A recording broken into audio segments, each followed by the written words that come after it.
Welcome दोस्तों। आज हम फिज़िक्स के मैग्नेटिक इफ़ेक्ट को कंटिन्यू करने वाले हैं। तो आज हम कुछ क्वेश्चंस को डिस्कस करेंगे, बहुत सारे क्वेश्चंस ऑब्वियसली। और क्वेश्चंस डिस्कशन के बीच बीच में हम बहुत कुछ कंसेप्ट को क्लियर करेंगे और बहुत से डायग्राम्स भी हैं इस चैप्टर में जो आपको करनी है और आपको इसको प्रैक्टिस करके एकदम इसमें आपको एकदम यू कैन से कि कोई गलती नहीं होनी चाहिए एग्ज़ाम में।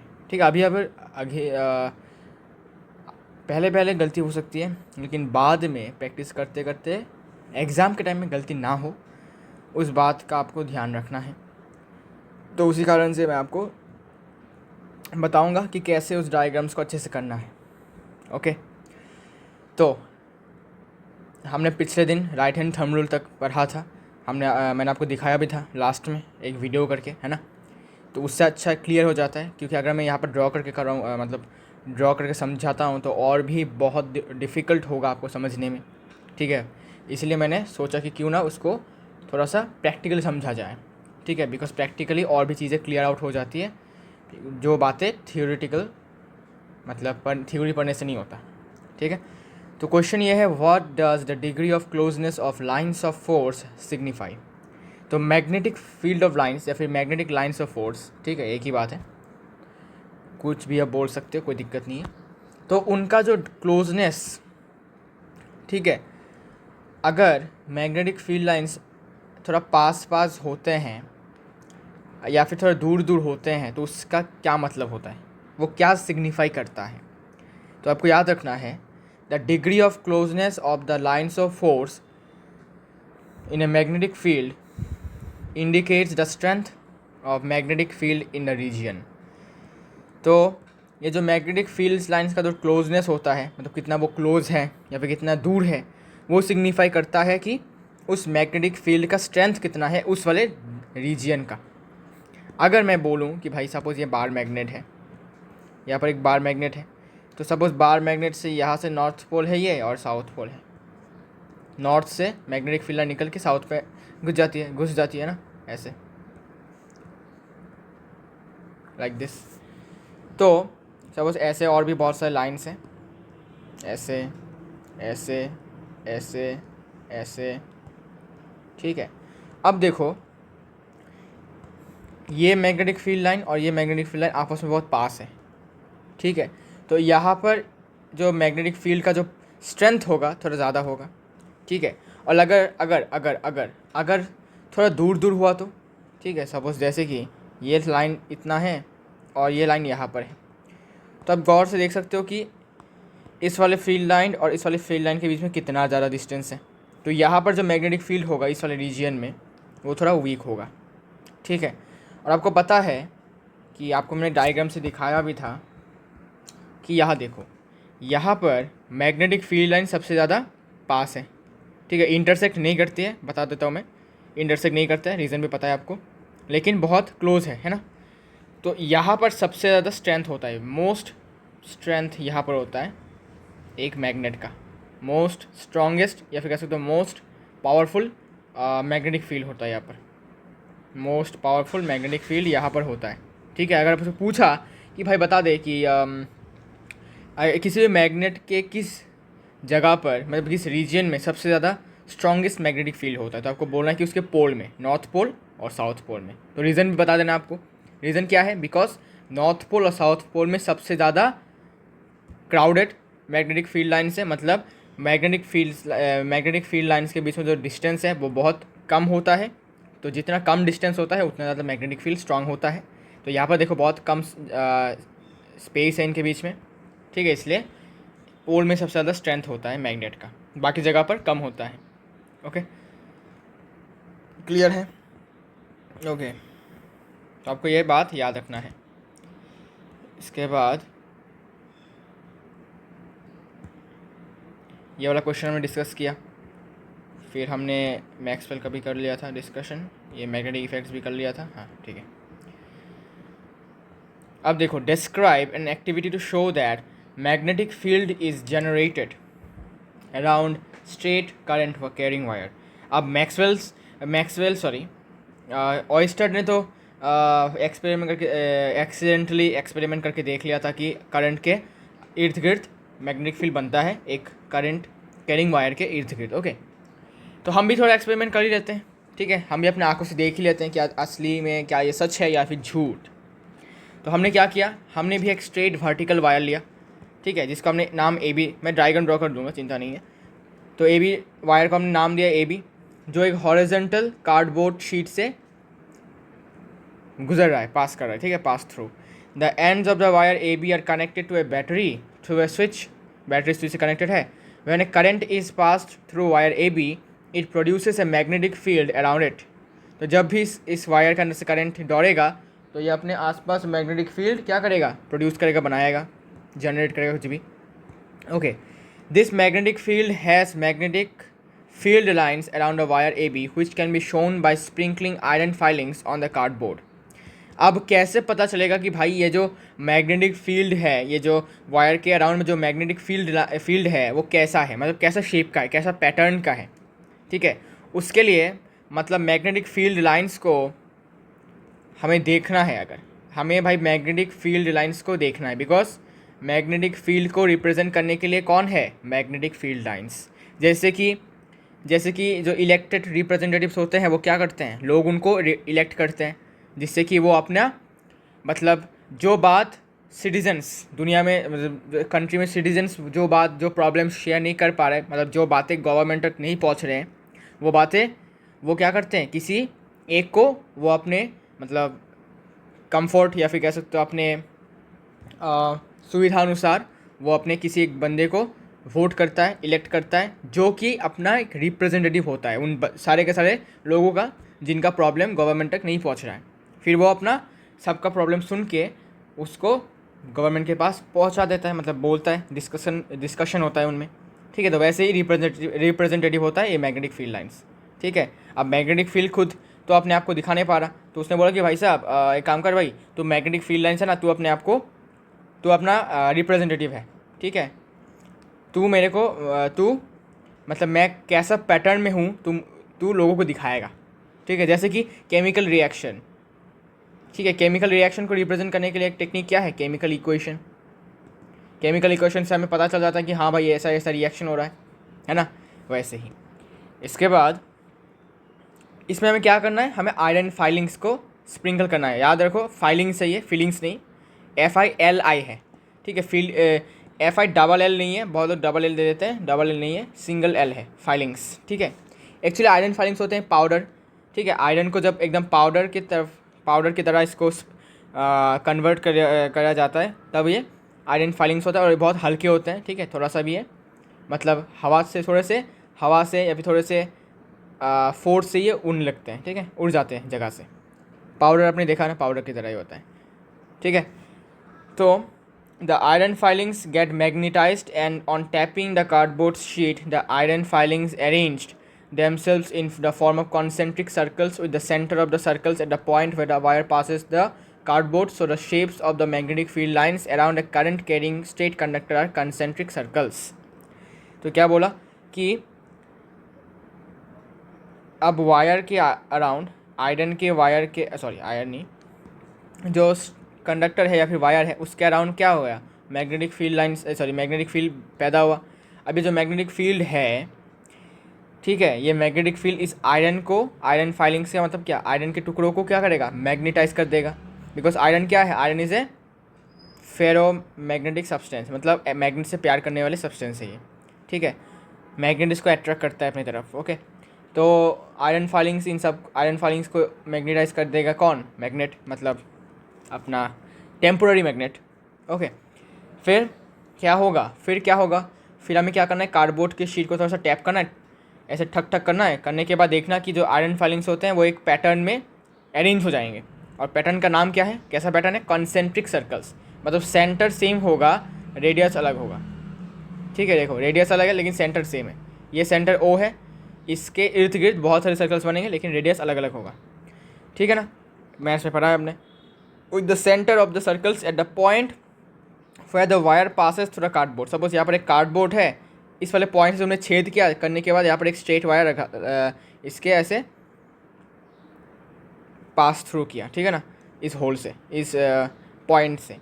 तो इस पॉइंट से जिस पॉइंट पर ये होल हुआ है उसके अराउंड में एक कंसेंट्रिक सर्कल्स बनेंगे ऐसे करके, ठीक है, इसको सेंटर मान के, उस वाले पॉइंट को सेंटर मान के ऐसे कंसेंट्रिक सर्कल्स बनेंगे।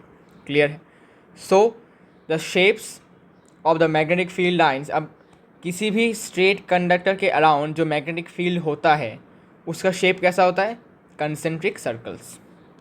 ठीक है, अब हम आपको डायग्राम करके इसको समझाते हैं, लेकिन उससे पहले थोड़ा जगह मुझे और भी चाहिए, थोड़ा सा नीचे कर देता हूँ। ठीक है, तो क्या करना है, सिंपल एक कार्डबोर्ड लेना है आपको। कार्डबोर्ड लेना है, सपोज ऐसा कार्डबोर्ड है एक, ठीक है, ऐसा एक कार्डबोर्ड है।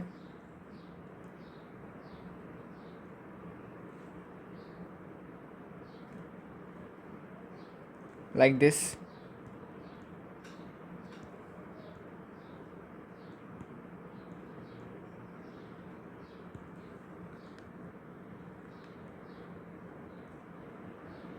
ठीक है, इसके बाद इस कार्डबोर्ड के शीट को, ठीक है, आपके घर में कार्डबोर्ड होगा कि नहीं आई डोंट नो, लेकिन आप ट्राई करके देख सकते हो।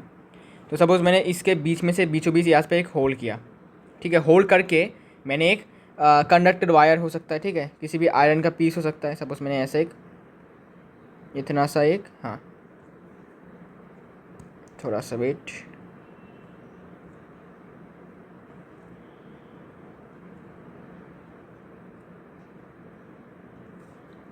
ठीक है, सपोज ऐसा एक कंडक्टर है, ज़रा मोटा हो गया आई गेस,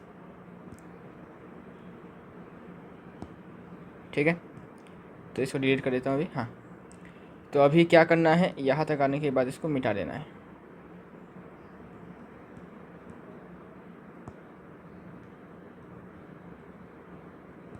हो गया। अब इसको एक पॉइंट मारो कि यहाँ पर एक होल है, ठीक है, जिस होल से तुमने इस वायर को अंदर घुसाया है, पास थ्रू किया इस कार्डबोर्ड शीट के, ठीक है। अब ये कंडक्टर है, ठीक है, अब तुमने इसको क्या किया, तुमने इसको सब से वायर है, कंडक्टर है, किसी भी एक मेटल का रॉड है, ठीक है, कोई दिक्कत नहीं है, आयरन का रॉड है, ओके। तो अब क्या, अब इसको कनेक्ट कर दो बैटरी से, ठीक है। हमारा बैटरी कहाँ है, हमारा बैटरी यहाँ है, ये देखो हमारा बैटरी है। कनेक्ट करने के बाद इसको अपने इस वाले टर्मिनल से भी कनेक्ट करना पड़ेगा। हो गया, कनेक्ट कर लिया, ओके। तो हमने वायर का कुछ नाम दिया था ना, हाँ ए बी नाम दिया था। इस वाले पॉइंट को ए नाम दे देता हूँ, इस वाले पॉइंट को बी नाम दे देता हूँ, कोई दिक्कत नहीं है। अब ये नेगेटिव टर्मिनल है, ये पॉजिटिव टर्मिनल है, तो करंट कहाँ से फ्लो करेगा, करंट फ्लो करेगा ऐसे ऐसे ऐसे, ठीक है ना, ऐसे करंट फ्लो करेगा, ठीक है। अच्छा, अब हम राइट हैंड थंब रूल का मदद से क्या तुम नहीं निकाल सकते कि करंट का यहाँ से करंट फ्लो कर रहा है, हमें डायरेक्शन पता है कि करंट यहाँ से यहाँ जा रहा है, साउथ से नॉर्थ जा रहा है, ठीक है। तो इसके इर्द गिर्द जो मैग्नेटिक फील्ड बनेगा उसका डायरेक्शन कैसा होगा बता सकते हो? तो तुम अपना फ्लेमिंग्स लेफ्ट हैंड रूल लगाओ, सॉरी क्या बोल रहा हूँ, Maxwell's right hand thumb rule लगाओ। लगाने के बाद मुझे बताओ कि तुमको आंसर क्या मिला, मतलब मैग्नेटिक फील्ड से डायरेक्शन क्या मिला। तो मैं भी लगाता हूँ, देखो। तो मैंने लगाया और मैंने देखा कि जो मेरे कर्ल्ड फिंगर्स हैं वो कुछ कैसे मूव कर रहे हैं, एंटी क्लॉकवाइज मूव कर रहे हैं। ठीक है नहीं बताओ, ठीक है कि नहीं बताओ, क्या तुम्हारा भी मैच हुआ मेरे साथ, एंटी क्लॉकवाइज हुआ कि नहीं बताओ, जल्दी बताओ, एंटी क्लॉकवाइज हुआ कि नहीं, एंटी क्लॉकवाइज हुआ कि नहीं। थंब कहाँ पर पॉइंट किया मुझे बता सकते हो? थंब तुमने ऊपर की तरफ पॉइंट किया, बिकॉज करंट ऊपर की तरफ जा रहा है, ठीक है। तो थंब का पॉइंटिंग बहुत इंपॉर्टेंट होता है, थंब का पॉइंटिंग अगर अच्छे से नहीं किया तो गलत होगा आंसर, ओके। तो थंब पॉइंट कर रहे हैं अपवर्ड्स, और जो कर्ल फिंगर्स हैं वो कैसे मूव कर रहे हैं, एंटी क्लॉकवाइज, ठीक है, मतलब कैसे, कुछ ऐसे, ठीक है। मैं दिखाता हूँ, रुको।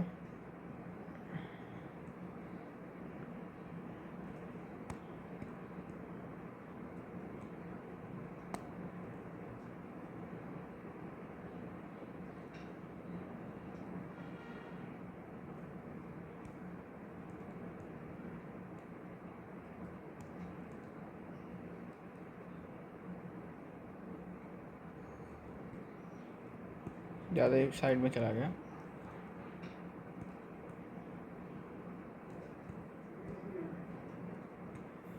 ठीक है, अब इसको थोड़ा डॉटेड में दे दो। ठीक है, डॉटेड लाइंस कर दो इसको।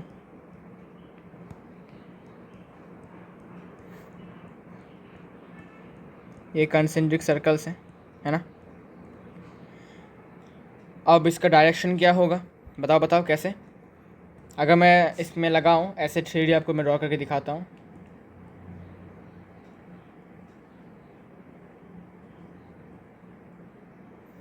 तो वायर में करंट जा रहा है कैसे, इस तरफ जा रहा है। तो कर्ल फिंगर्स कौन सी डायरेक्शन में होगा, इस डायरेक्शन में फेस करेगा कर्ल डायरेक्शन। कर्ल फिंगर्स कौन से डायरेक्शन में, ऐसे ऐसे ऐसे ऐसे, है ना, एंटी क्लॉकवाइज। सोच के देखो हुआ कि नहीं तुम्हारा आंसर एंटी क्लॉकवाइज। तो कौन सी डायरेक्शन में है, ऐसे डायरेक्शन में है। ठीक है, एंटी क्लॉकवाइज है। तो एरो सबको अभी, हाँ एरोज देना बहुत इंपॉर्टेंट है, एरो देना बहुत इंपॉर्टेंट है। तो ये कैसे होगा बताओ, ये होगा कुछ ऐसे, एंटी क्लॉकवाइज। ठीक है, तो एरोस ऐसे होंगे, ऐसे होंगे, ऐसे होंगे। ठीक है, तो ट्राई करो कि तुम इसको प्रैक्टिकली कर पा रहे हो अपने हाथों से। बिकॉज अगर आप अभी से प्रॉब्लम फेस कर रहे हो तो अभी से इसका जो प्रॉब्लम तुमको फेस करना पड़ रहा है उसको जो डाउट है तुम्हारा उसको क्लियर आउट करो। और ट्राई करो कि कंसेप्ट्स को और डाउट्स को अभी से क्लियर आउट करने की। बिकॉज बाद में अगर अच्छा मैंने यहाँ पर स्विच नहीं दिया ना, स्विच दे देता हूँ। अगर बाद में तुमको मतलब टाइम मिलेगा ही नहीं ये सब गलतियाँ ठीक करने का, तो अभी से गलतियाँ ठीक करना ही iOS it is a better option. बाद में तुमको टाइम मिलेगा भी नहीं और तुमको फुर्सत भी मिलेगा। फुर्सत की बात छोड़ो, तुमको मतलब मन भी नहीं होगा तुमको ये सब गलतियाँ ठीक करने का। बिकॉज पहला बात टाइम नहीं होगा, दूसरी बात तुम फ्रस्ट्रेटेड हो जाओगे कि भाई इतना कुछ सिलेबस है, इतना कुछ टाइम है, टाइम भी बहुत कम है और सिलेबस बहुत ज़्यादा है, मैंने प्रिपेयर ठीक से किया नहीं, मेरा कॉन्फिडेंस भी लो है, तो तुमको थोड़ा सा दिक्कत होगा। इसलिए तब तुम ये सब चीज़ें सोचोगे भी नहीं और एग्ज़ाम में गलत होगा ये सब। इसलिए अभी से इसको क्लियर आउट कर लो। ठीक है, तो आई होप क्लियर है कैसे हुआ, इसका डायरेक्शन कैसे हुआ। ठीक है, अगर आपको डाउट है तो आप मुझे पूछो कमेंट्स में, मैं आपको फिर से 3D में समझा देता हूँ, मतलब प्रैक्टिकल करके समझा देता हूँ कि कैसे इसका ये एंटी क्लॉकवाइज हुआ। ठीक है, अगर आपको समझ में आ गया तो वेरी नाइस। बिकॉज अभी से आपको अगर क्लियर आउट हो चुका है तो वेरी गुड। ओके, तो ये वाला हमारा एक्सपेरिमेंट हो गया। आप घर पे कर सकते हो अगर आपके पास एक कार्डबोर्ड का शीट है। ठीक है, मैंने भी करने का सोचा था, लेकिन मेरे घर में आयरन फाइलिंग्स नहीं है, तो मुझे पता भी नहीं चलेगा कि असली में इसके अराउंड मैग्नेटिक फील्ड प्रोड्यूस हो रहा है भी नहीं। लेकिन आप एक काम कर सकते हो, अगर आपको ये देखना है कि क्या सच में एक कंडक्टर के अराउंड में मैग्नेटिक फील्ड है या नहीं, तो आपको क्या करना है पता है। आपको एक सीधा सा तार ले लेना है। ऐसा करके तार लेने के बाद उसको बैटरी से कनेक्ट करो, या फिर तुम्हारी मर्ज़ी से तुम कैसे भी कनेक्ट कर सकते हो। एक बैटरी से कनेक्ट करो, 2 से करो, 3 से करो, फ़र्क नहीं पड़ता। तो करो, करने के बाद तुम क्या करो कि एक मैग्नेट लेके जाओ, बार मैग्नेट लेके जाने के बाद इसके पास लेके जाओ। अगर तुमको या वन काइंड ऑफ एट्रैक्शन या फिर रिपल्शन फोर्स फील हो उस मैग्नेट के ऊपर, तो समझ जाओ कि भाई मैग्नेटिक फील्ड है इस वाले तार के अराउंड। बिकॉज मैंने भी ये ट्राई किया था कि मैंने एक छोटा सा मैग्नेट लेके गया था एक छोटे से तार के आसपास, तो मुझे कुछ एक एट्रैक्शन वाला फोर्स मुझे थोड़ा सा फील हुआ।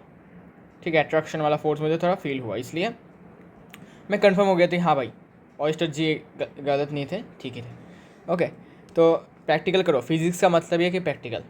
ठीक है, फिज़िक्स के पी में ही लिखा है प्रैक्टिकल। तो प्रैक्टिकल करो और अपने कंसेप्ट को अभी से ही क्लियर कर लो। बिकॉज कॉन्फिडेंस और कंसेप्ट दोनों की बहुत डिमांड है अभी। ठीक है, अभी कोई रट्टा नहीं मारता, रट्टा मारे बिना अभी सब लोग कॉन्सेप्ट पे ध्यान देते हैं। बिकॉज कंसेप्ट अगर क्लियर हो जाए तो रट्टा मार के जो मार्क्स मिलेगा उससे ज़्यादा मार्क्स तुमको कंसेप्ट को क्लियर करके खुद अगर तुम अपना आंसर लिख के आते हो उसमें ज़्यादा मिलेगा आंसर, मतलब मार्क्स ज़्यादा मिलेगा। ठीक है, हो सकता है थोड़ा सा इधर उधर हो सकता है तुम्हारा आंसर, लेकिन फिर भी तुमने जो अपने खुद से लिखा उसमें तुमको अलग ही कॉन्फिडेंस मिलेगा कि हाँ भाई मैं तो लिख सकता हूँ इसको आराम से, मुझे तो रटने की ज़रूरत ही नहीं है। ओके, तो now draw a sketch of the pattern of field lines due to bar magnet. तो बार मैग्नेट के अराउंड में कैसा मैग्नेटिक फील्ड लाइन्स हैं, ठीक है। इसके बाद सोलेनॉइड क्या है वो बात करेंगे, फिर एक करंट कैरिंग स्टेट कंडक्टर के अराउंड में कैसा है, और करंट का रिंग सर्कुलर कॉइल बहुत इंपॉर्टेंट है वो, ठीक है, तो बात करेंगे। तो बार मैग्नेट का तो मैं आपको दिखाई देता हूँ डायग्राम कैसा होता है। ये वाला डायग्राम होता है, सिंपल सी बात है, ये देखो ये बार मैग्नेट का ही है, ठीक है। तो ये वाला इमेज तुमको ड्रॉ कर लेना है, ठीक है। मैं और ड्रॉ नहीं कर रहा बिकॉज ये ऑलरेडी डन है, ठीक है। तो इसलिए मैं ज़्यादा इसको ड्रॉ करके नहीं आ रहा हूँ, अभी ड्रॉ करके टाइम वेस्ट करूँगा नहीं इसको, ठीक है। तो it will be like this. अभी हम बात करने वाले हैं एक करंट कैरिंग सोलेनॉइड जो होता है उसके अराउंड में कैसा मैग्नेटिक फील्ड बनता है जब भी उसके अंदर से इलेक्ट्रिक करंट फ्लो करने लगे। ओके, तो बहुत सिंपल सा है, देखो। तो मैं आपको एक चीज़ बता दूं कि सोलेनॉइड जो होता है वो बार मैग्नेट का टेम्पररी भाई होता है, ठीक है। उसमें भी मैग्नेटिक फील्ड्स तुम्हारे बार मैग्नेट की तरह ही होता है, ठीक है, दिखने में, इसलिए इसको कहा जाता है टेम्पोररी बार मैग्नेट। ऐसे याद रखो, ठीक है, एग्जाम में लिख के मत आना कि भाई टेम्पोररी भाई है इसका, ठीक है। जोक से पार्ट चलिए शुरू करते हैं, ठीक है। चलिए, तो सोलेनॉइड एक्चुअली चीज़ क्या है उसका डेफिनेशन हम जान लेते हैं। यहाँ से देखो, सोलेनॉइड एक लॉन्ग टाइटली हेलिकल कॉइल होता है जिसमें इंसुलेटेड मेटेलिक वायर से वो बना होता है। मतलब कॉइल मतलब क्या, कॉइल मतलब एक किसी भी तार को हम जब लपेटते हैं ऐसे करके करके करके स्पाइरल की तरह ऐसे करके, तब इस चीज़ को हम कहते हैं कॉइल, ठीक है। अब ये इंसुलेटेड मेटेलिक वायर है, मतलब ये वायर से किया जाता है लेकिन वो वायर को इंसुलेट किया जाता है, मतलब प्लास्टिक कवरिंग हो सकता है किसी भी, मतलब इंसुलेटर से कवरिंग किया जाता है वो, नहीं तो आप अगर छुओगे तो आपको शॉक लगेगा, है ना। इसलिए उस शॉक से बचने के लिए इसको, ये होता वायर मेटलिक वायर होता है लेकिन इसके ऊपर एक यू कैन से one type of insulator covering होता है, सपोज प्लास्टिक का हो गया, रबर का हो गया, ठीक है ना, जिससे कि करंट हमें ना लगे, ठीक है। अब देखो इसका डायग्राम कैसा होता है, इसका डायग्राम कैसा होता है देखो। तो देखने में कुछ ऐसा होता है, तो ऐसे, ठीक है, ऐसा होता है। लेकिन इसको परफेक्ट बनाने के लिए मैं एक थोड़ा सा मेजरमेंट कर लेता हूँ, ठीक है। तुम लोग देखो कैसे इसको बनाना है।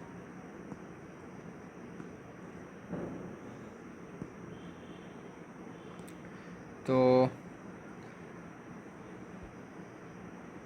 इसको मैं यहाँ बनाता हूँ तो it will be better because वहाँ पर मुझे उतना स्पेस मिलेगा नहीं, तो मैं यहाँ पर मैं बना लेता हूँ उसको। तो यहाँ पर बनाने से मुझे ज़्यादा स्पेस मिलेगा।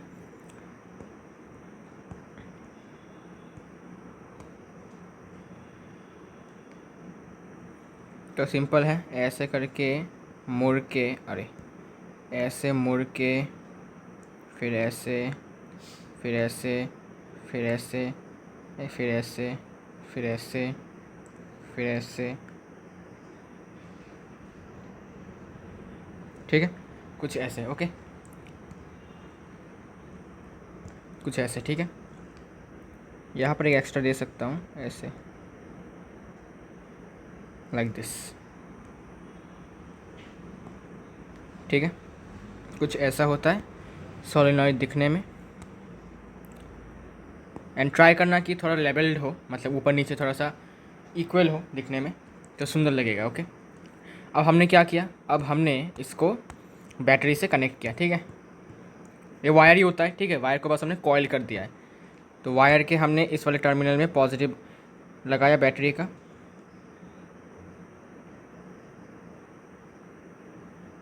ठीक है, बैटरी का पॉजिटिव लगाया।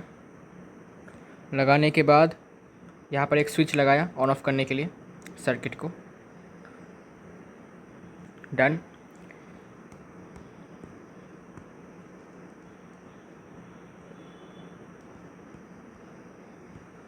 इसके बाद अब जब हम करंट चालू करेंगे तो करंट का वे कहाँ से होगा, करंट फ्लो करेगा ऐसे, ऐसे अंदर जाएगा, ऐसे अंदर जाएगा, और फिर ऐसे घूम घूम के फिर से यहाँ से आ जाएगा, ओके। अब देखो, इसमें जो मैग्नेटिक फील्ड्स होते हैं उसमें एक मिडिल का एक लाइन होता है, इसको मैं वाइट से करता हूँ तो अच्छा होगा। एक मिडिल का लाइन होता है जो एकदम स्ट्रेट जाता है, ठीक है, जो एकदम स्ट्रेट जाता है।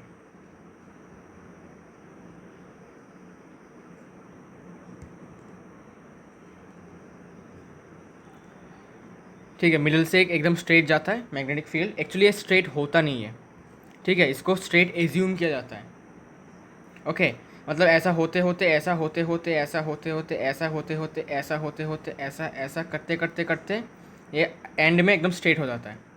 ठीक है, मैग्नेटिक फील्ड तो ऐसे होता है, क्लोज्ड कर्व्स, तो ऐसे होते होते होते at the end it seems to be straight. Okay, तो इसलिए मिडिल में जाकर एकदम स्ट्रेट हो जाता है। जैसे कि हमने लाइट चैप्टर में पढ़ा था कि अगर इन्फिनिटी से कोई ऑब्जेक्ट का जो लाइट रेस आता है वो कैसा आता है, डाइवर्जिंग आता है। ऐसे डाइवर्ज, सब सन से मान लो, सन से जो रेज सन से जो रे होते हैं, सन रेस, वो तो डाइवर्जिंग आते हैं। तो फिर हम इसको पैरेलल क्यों मानते हैं? बिकॉज आते आते आते मतलब वही डाइवर्ज ऐसे आते आते आते आते ये पैरेलल हो जाता है। ठीक है, बहुत दूर से आता ही है, तो आते सपोज ऐसे आया था, ठीक है, ऐसे आते आते आते आते आते आते ये एकदम एकदम यू कैन से पैरेलल हो जाता है। ठीक है, ऐसे आते आते ये एकदम ऐसे आता है तो एकदम पैरेलल हो जाता है। ठीक है, इसलिए पैरेलल माना जाता है, इसको एज्यूम किया जाता है। जस्ट लाइक दैट ऐसे भी यहाँ पर ही है, मतलब ये होते होते होते होते एंड ये एकदम स्ट्रेट लगने लगता है। Okay, magnetic field line. और बाकी आपका इजी है, आपको यहाँ तक स्ट्रेट दिखाना है इसको।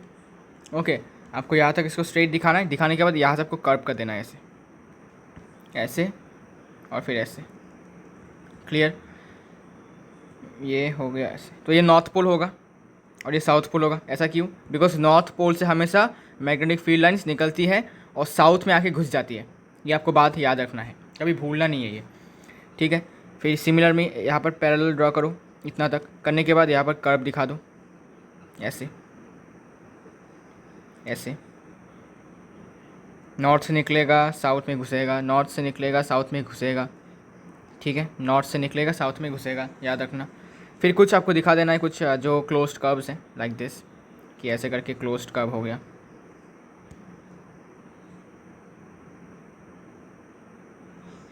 रुको,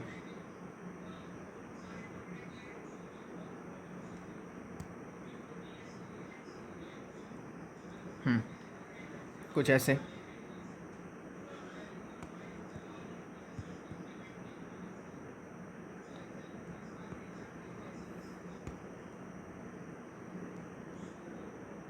ठीक है, कुछ ऐसे फ्री हैंड ड्रॉ कर रहा हूँ तो इतना एक्यूरेट होगा नहीं। फिर ऊपर में भी सेम तरीके से ड्रॉ कर दो, इतना तक पैरेलल रखो। इसके बाद यहाँ से कर्व दिखा दो, बड़ा सा कर्व्ड। ठीक है, तो ऐसे ऐसे। ठीक है, नॉर्थ से निकलेगा साउथ में घुसेगा, नॉर्थ से निकलेगा साउथ में घुसेगा। ठीक है, इसके बाद यहाँ पर भी सेम पैरेलल दिखाओ, फिर कर्व दिखा दो, ऐसे ऐसे ऐसे। फिर यहाँ पर पैरेलल थोड़ा दिखाओ, दिखाने के बाद यहाँ पर क्लोज्ड कर्व दिखा दो। ठीक है, ये तो परफेक्ट हो गया भाई। तो मैं इसको मिटा देता हूँ, क्या बोलते हो? मैं इसको कॉपी कर लेता हूँ, बहुत परफेक्ट बना है ये। कॉपी मान लेता हूँ इसको, कॉपी करके 180 डिग्रीज घुमा दूँगा और यहाँ पर हो जाएगा अपना काम। देखा, ये हो गया। यहाँ से निकला नॉर्थ से निकला साउथ में घुस गया, डन। नॉर्थ से निकला साउथ में एंटर किया। तो ये है टेम्पोररी बार मैग्नेट, या फिर कह सकते हो सोलिनॉइड। तो सोलिनॉइड का अंदर से जब भी करंट फ्लो करेगा तो उसमें मैग्नेटिक फील्ड कुछ ऐसा होगा। ठीक है, तो सिंपल है। ये रोमन 2 है। ओके, ये रोमन 1 था, ये रोमन 1, ये रोमन 2। अब रोमन 3 की बात करते हैं। एक करंट कैरिंग स्ट्रेट कंडक्टर, मतलब ये वाला जो मैंने जो हमने एक्सपेरिमेंट किया था ना, करंट कैरिंग स्ट्रेट वायर से कैसा मैग्नेटिक फील्ड होगा, तो कुछ ऐसा होगा। आपको ये वाला डायग्राम ड्रॉ कर लेना है। तो मैं इसको कॉपी कर लेता हूँ, क्या बोलते हो? ठीक है, इसको कॉपी करके आपको वहाँ पर ड्रॉ करना है। ठीक है,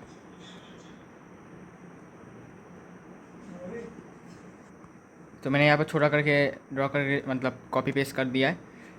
तो रोमन 3 तो हमारा ऑलरेडी डन था पहले से ही। ओके, रोमन 3 ऑलरेडी डन है। तो मेन जो मतलब इम्पॉर्टेंट जो है वो है सोलिनॉइड का इम्पॉर्टेंट है और सर्कुलर कॉयल का इम्पॉर्टेंट है। ये बहुत बहुत इंपॉर्टेंट है। बहुत बहुत लोग यहाँ पर एरोस की वजह से अपना मार्क्स गवा बैठते हैं। तो एरोस में आपको ध्यान देना है, इस वाले सर्कुलर कॉयल में। तो होता क्या है देखो, सर्कुलर कॉयल में दिखाता हूँ। ठीक है, इसको थोड़ा सा मैं थोड़ा सा छोटा कर दूँ तो उसको, ठीक है, बिकॉज ज़्यादा स्पेस ले रहा है ये। इतना बस हो गया।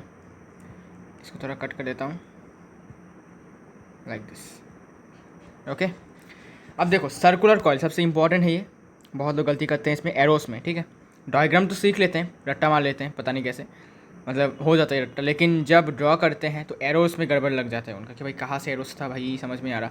ठीक है, तो सिंपल है भाई। देखो पहले सबसे पहले एक सर्कुलर ऐसा बना दो, सर्कुलर ऐसा बना दिया। फिर क्या करो, यहाँ पर एक ऐसे एक दिखा दो टर्मिनल, एक टर्मिनल दिखा दो। ओके, यहाँ से करंट निकल रहा है, यहाँ से करंट जा रहा है। ओके, यहाँ से करंट निकल रहा है और यहाँ से करंट जा रहा है, ये दिखा दो। ठीक है, क्लियर है? तो यहाँ पर इसमें हमने क्या किया, यहाँ पर हमने पॉजिटिव टर्मिनल लगा दिया बैटरी का और यहाँ पर नेगेटिव टर्मिनल लगा दिया। ओके, तो इसको दिखाना नहीं पड़ता बैटरी वाला, यहाँ पर दिखाने की ज़रूरत नहीं है। आपको मेन दिखाना है कि सर्कुलर मतलब मैग्नेटिक फील्ड्स कैसे बनेंगे। ओके, देखो अभी तो ये जो सर्कुलर कॉयल है, इसके बीच में से हमेशा एक मिडल लाइन जाता है। इसके मिडल से एक हमेशा एक स्ट्रेट मैग्नेटिक फील्ड जाता है। स्ट्रेट हुआ नहीं है, इसको थोड़ा मिडल, अरे 180 है क्या यहाँ?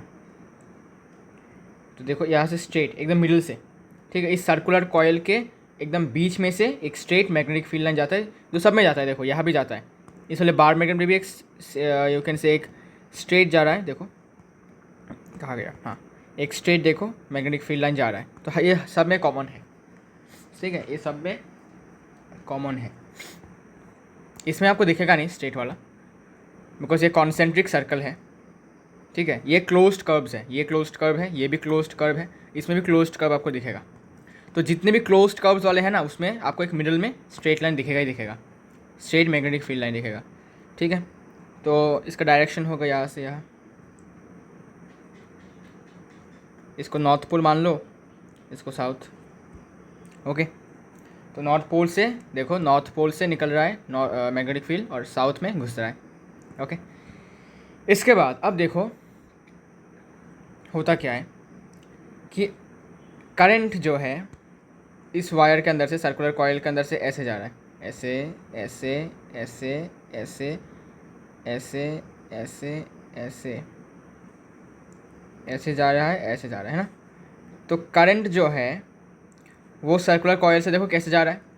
तो मुझे बताओ, अगर मैं यहाँ पर राइट हैंड थंब रूल लगा देता हूँ, यहाँ पर अगर मैं राइट हैंड थंब रूल लगाता हूँ, तो मेरा थंब किस तरफ होगा?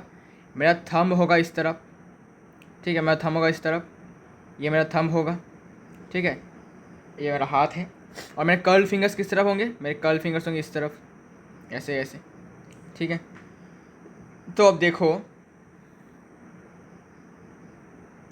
अगर मैं राइट हैंड थंब रूल लगा देता हूँ यहाँ पर, तो मेरा थंब पॉइंट करेगा इस तरफ, इस डायरेक्शन में, और मेरे कर्ल फिंगर्स इस तरफ, ऐसे। कैसे? इस तरफ दिखाता हूँ, ऐसे घूमेंगे, ऐसे ऐसे फिर ऐसे ऐसे घूमेगा मेरा कर्ल फिंगर, है कि नहीं? एंटी क्लॉकवाइज घूमेगा।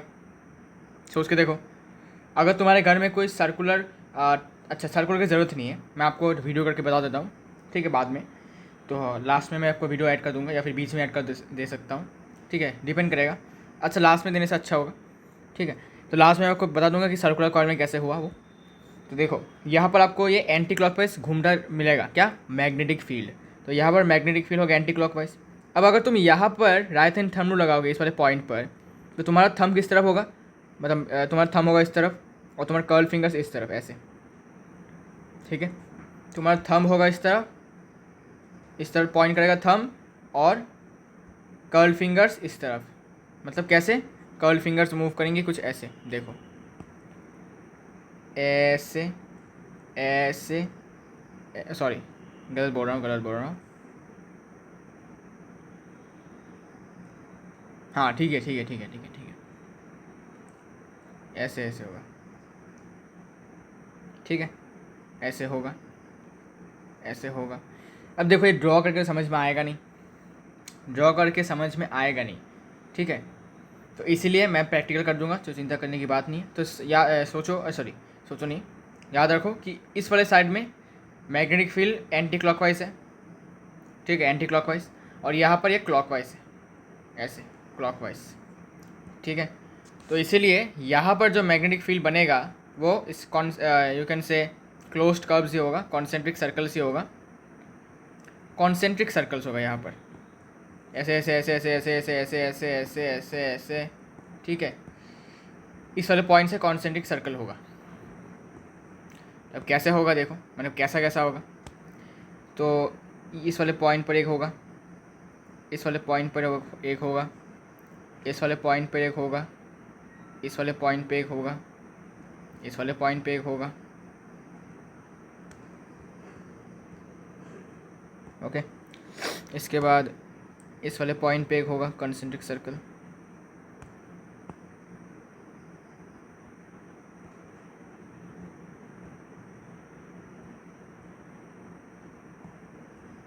ठीक है। इसके बाद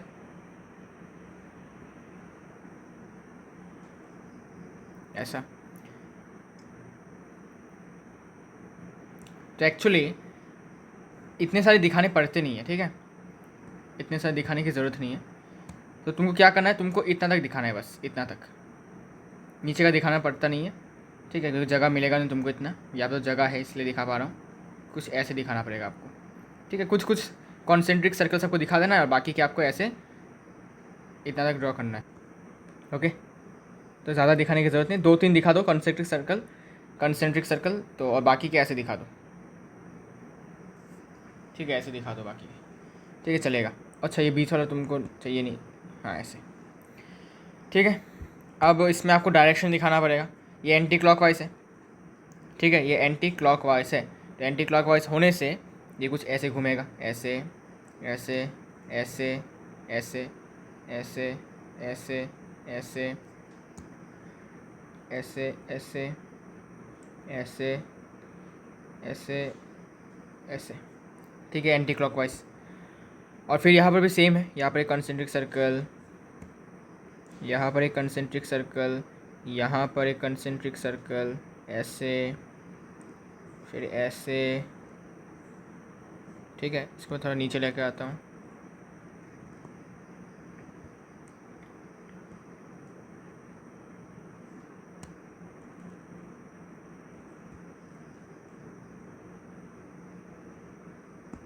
कंसेंट्रिक सर्कल ऐसे ऐसे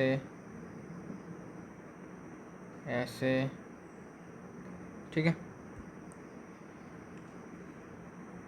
फिर ऐसे, बहुत सारे कंसेंट्रिक सर्कल बनेंगे। अरे हेक्सागोन कैसे बन गया, ऐसे,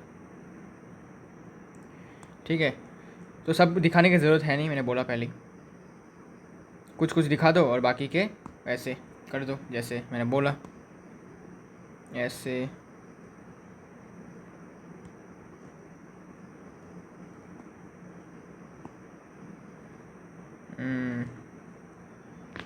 ओके।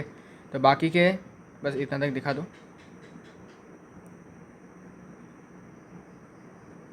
लाइक दिस,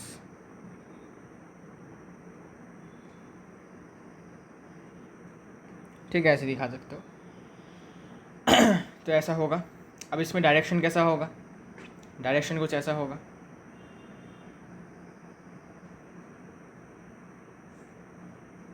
कहा गया, हाँ इसमें भी बाकी है, देखना, देखो यहाँ भी एंटी क्लॉकवाइज होगा, तो यहाँ भी एरो दे दो, मैं देना भूल गया था,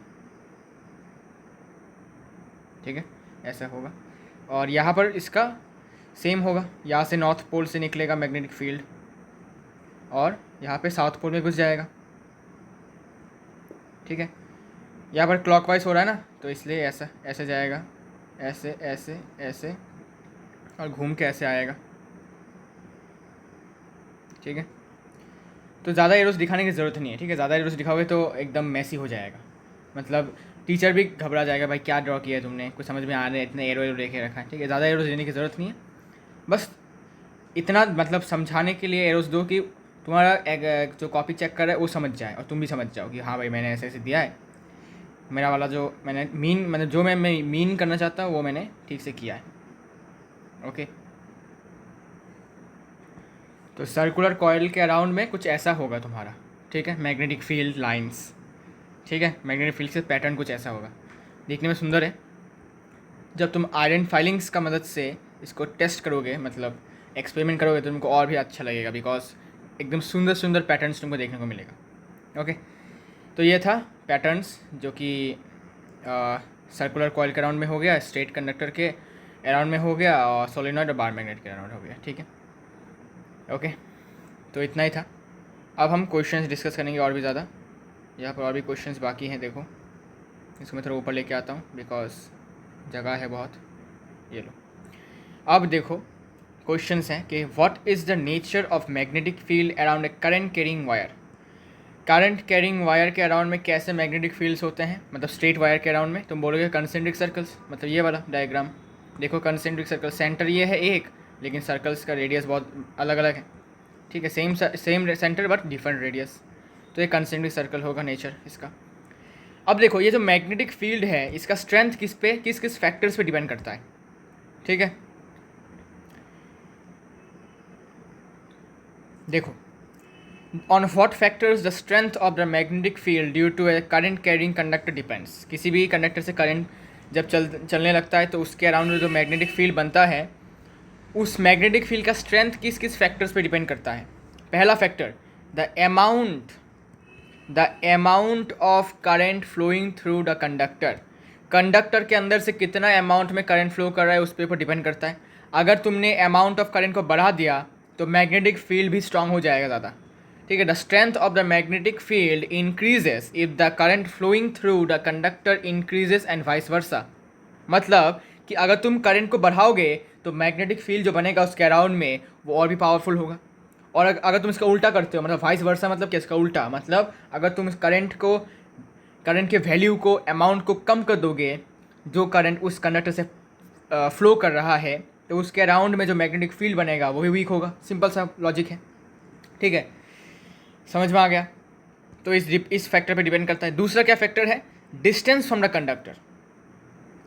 ठीक है, ये डिस्टेंस क्या है, डिस्टेंस फ्रॉम द कंडक्टर मतलब the strength of the magnetic field decreases on increasing the distance of the point of observation from the conductor. मतलब क्या, इसका सरल सा मीनिंग ये है कि अगर तुम वायर के पास एक कंपास को लेकर जाओगे और उस वायर के अंदर से करंट फ्लो कर रहा है, तब जो कंपास है वो ज़्यादा डिफ्लेक्ट करेगा। लेकिन अगर तुम उसी कंपास को बहुत दूर जाके उसमें वायर से बहुत दूर जाके रखोगे, तब देखना डिफ्लेक्शन होगा, लेकिन बहुत कम, लिटल। ठीक है, ऐसा हो सकता है, अननोटिसेबल भी हो सकता है, मतलब नोटिस भी नहीं कर सकते तुम, थोड़ा सा डिफ्लेक्शन होगा। ठीक है, तो क्योंकि इस वाले वायर के पास जो मैग्नेटिक फील्ड है, ठीक है, उसका दायरा क्या है, धीरे धीरे बड़ा हो रहा है। ठीक है, तो धीरे धीरे ऐसे बड़ा हो रहा है। तो मैंने आपको बोला था कि मैग्नेटिक फील्ड लाइन्स के बीच में जितना डिस्टेंस कम होगा उतना ज़्यादा पावरफुल मैग्नेटिक फील्ड होगा। अब देखो कि अगर मैं इसमें देखना चाहूँ, मतलब दिखाना चाहूँ, तो कुछ ऐसा हो सकता है। देखो यहाँ ड्रॉ करके दिखाता हूँ, ये वायर है, इसका मैग्नेटिक फील्ड ऐसे बनेगा। ठीक है, अच्छा ठीक से बनाता हूँ, एक सर्कल, दो सर्कल, तीन सर्कल, 4, 5, 6। तो अब देखो यहाँ से यहाँ का डिस्टेंस और यहाँ से यहाँ का डिस्टेंस और यहाँ से यहाँ का डिस्टेंस सेम नहीं है। यहाँ से यहाँ का डिस्टेंस x है, यहाँ से यहाँ का डिस्टेंस x, y और यहाँ पे z। तो अगर तुम इसको यहाँ रखोगे कंपास को इस वाले फील्ड लाइन के ऊपर, तुमको अच्छा खासा रिफ्लेक्शन देखने को मिलेगा। लेकिन अगर तुम इसको यहाँ रखोगे तो उतना अच्छा खासा रिफ्लेक्शन तुमको देखने को नहीं मिलेगा, ठीक है। तो ये डिपेंड करता है कि डिस्टेंस कितना दूर है तुम्हारे कंडक्टर से, ओके। तुम्हारा पॉइंट ऑफ ऑब्जर्वेशन जो है, मतलब कंपास हो सकता है वो, या फिर दूसरा कोई मैग्नेट हो सकता है, वो उस स्ट्रेट वायर के कितना पास है या फिर कितना दूर है उस डिस्टेंस पे डिपेंड करता है। अगर ज़्यादा दूर हुआ तो मैग्नेटिक फील्ड का स्ट्रेंथ कम होता जाएगा, अगर थोड़ा पास हुआ ज़्यादा तो मैग्नेटिक फील्ड का पावर ज़्यादा होगा, मतलब कम पास होगा, ज़्यादा रिफ्लेक्शन करेगा, ठीक है। तो देखो यहाँ पर ये लिखा भी है, ठीक है। It decreases on increasing the distance of the point of observation from the conductor. Conductor से जितना दूर जाओगे उतना ज़्यादा मैग्नेटिक फील्ड कमता जाएगा, उसका स्ट्रेंथ कम होता जाएगा, ठीक है। तो ये दो फैक्टर्स के ऊपर ही डिपेंड करता है कि मैग्नेटिक फील्ड का स्ट्रेंथ बढ़ेगा या घटेगा। इसके बाद ये जो मैग्नेटिक फील्ड है इसका ऐसा यूनिट, मैग्नेटिक फील्ड का जो स्ट्रेंथ है उसका ऐसा यूनिट टेस्ला से, मतलब टेस्ला है, साइंटिस्ट है निकोलस टेस्ला, ठीक है। उनको ऑनर करने के लिए ये नाम दिया गया है, इनका ऐसा यूनिट है। तो ये ऑप्शनल रीडिंग है, आप चाहो तो पढ़ सकते हो, ये ऑप्शनल है। अभी आपको कोई पूछेगा भी नहीं कि भाई मैग्नेटिक फील्ड का स्ट्रेंथ का यूनिट क्या है, बिकॉज इस क्लास 10 के स्टैंडर्ड में आपको सिर्फ और सिर्फ डायरेक्शन के बारे में पढ़ना है। मैग्नीट्यूड के बारे में क्लास 12 में पढ़ोगे आप। यहाँ पर सिर्फ डायरेक्शन की बात है, किस डायरेक्शन में है, कहाँ से कहाँ जा रहा है, लेकिन वैल्यू के बारे में नहीं है, इसलिए न्यूमेरिकल्स भी नहीं है इस चैप्टर में, ओके। बहुत कम है, बस वो AC/DC के करंट, AC/DC के रिलेटेड कोई न्यूमेरिकल्स है, लेकिन यहाँ पर मैग्नेटिक फील्ड के कोई यू कैन से न्यूमेरिकल्स नहीं है, ओके। सिर्फ और डायरेक्शन का न्यूमेरिकल है, कौन से डायरेक्शन में है। तो ऐसा यूनिट जो है, जो मैग्नेटिक फील्ड का स्ट्रेंथ का ऐसा यूनिट है वो है टेस्ला, और CGS यूनिट है गॉस, ठीक है। टेस्ला को T से डिनोट किया जाता है और गॉस को G से, ओके। ऑप्शनल रीडिंग है, आप पढ़ सकते हो, तुम्हारी मर्जी है, ओके, ठीक है। इसके बाद सोलेनॉइड तो पढ़ा ही था कि लॉन्ग टाइटली हेलिकल कॉइल होता है जिसमें मेटेलिक वायर के ऊपर इंसुलेशन होता है जिससे कि आप पकड़ने से आप शॉक ना खा जाओ, ठीक है। और इसको एक कॉइल के शेप में, बहुत लंबा होता है और कॉइल के शेप में इसको यू कैन से, मतलब इसको बांधा जाता है, बांधा नहीं, इसको यू कैन से कॉइल के शेप में इसको बनाया जाता है, ठीक है। जिसके अंदर से करंट पास करने से वो टेम्पोररी बार मैग्नेट की तरह एक्ट करता है, टेम्पोररी बार मैग्नेट, बिकॉज इसका मैग्नेटिक फील्ड्स बार मैग्नेट एकदम बराबर ही है, मतलब सेम टू सेम ही है, सिमिलर है, ओके। इसके बाद देखो, on what factors the strength of the magnetic field inside a current carrying solenoid depends. तो करंट कैरिंग सोलिनॉइड के अंदर जो मैग्नेटिक फील्ड है, ठीक है ना, वो कौन से फैक्टर्स पे डिपेंड करता है, उनका स्ट्रेंथ कौन से फैक्टर पे डिपेंड करता है। तो यहाँ पर तीन फैक्टर्स हैं, क्या क्या। The strength of magnetic field increases if current flowing in the solenoid increase. Simple सी बात है, करंट बढ़ाओगे तो मैग्नेटिक फील्ड बढ़ेगा, मैग्नेटिक फील्ड का स्ट्रेंथ बढ़ेगा, मतलब, ठीक है ना। मैग्नेटिक फील्ड बढ़ेगा मतलब मैग्नेटिक फील्ड का स्ट्रेंथ बढ़ेगा, ठीक है। समझ जाओ मेरी बातों को, मैं तो जल्दीबाजी में थोड़ा सा ऐसे बोल देता हूँ, ठीक है। तो करंट ज़्यादा दोगे तो मैग्नेटिक फील्ड का स्ट्रेंथ भी बढ़ेगा। तो नंबर 1 तो आपको समझ में आ गया। नंबर 2 देखो, बहुत इंपॉर्टेंट है, बहुत लोग यहाँ पर गलती कर देते हैं। The strength of the magnetic field increases if the number of turns per unit length increases.